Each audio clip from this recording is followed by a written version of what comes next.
भारत के dairy sector की एक और बड़ी ताकत है, एक और यूनिकनेस है हमारी इंडिजिनस स्पीशीज।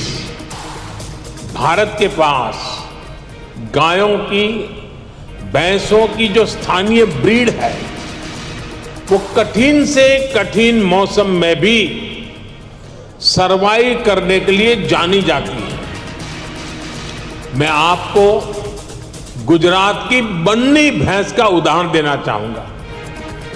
ये बन्नी भैंस कच्छ के रेगिस्तान और वहां की परिस्थितियों से ऐसी घुल मिल गई है कि देखकर कई बार हैरानी होती है।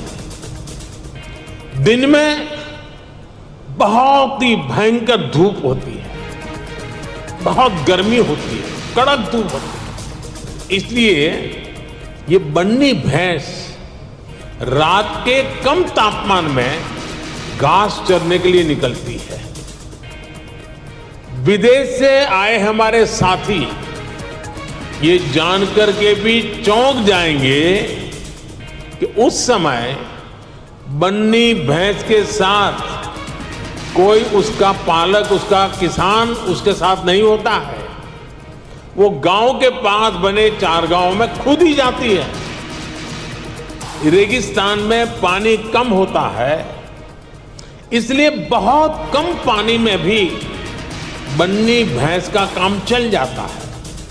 बन्नी भैंस रात में 10-10, 15-15 किलोमीटर दूर जाकर घास चरने के बाद भी सुबह अपने आप खुद घर चली आती है।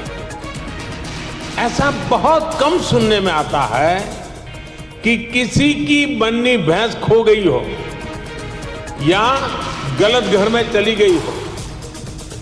मैंने आपको सिर्फ बन्नी भैंस का ही उदाहरण दिया है, लेकिन भारत में मुर्रा, मेहसाणा, जाफराबादी, नीली रवि, पंढरपुरी जैसी अनेक जात नस्लें भैंस की आज भी अपने अपने तरीके से विकसित हो रही है। इसी तरह गाय हो, उसमें गीर गाय, साहिवाल, राठी, कांकरेज, थारपारकर, हरियाणा, ऐसी कितनी गाय की नस्लें हैं जो भारत के डेयरी सेक्टर को यूनिक बनाती है।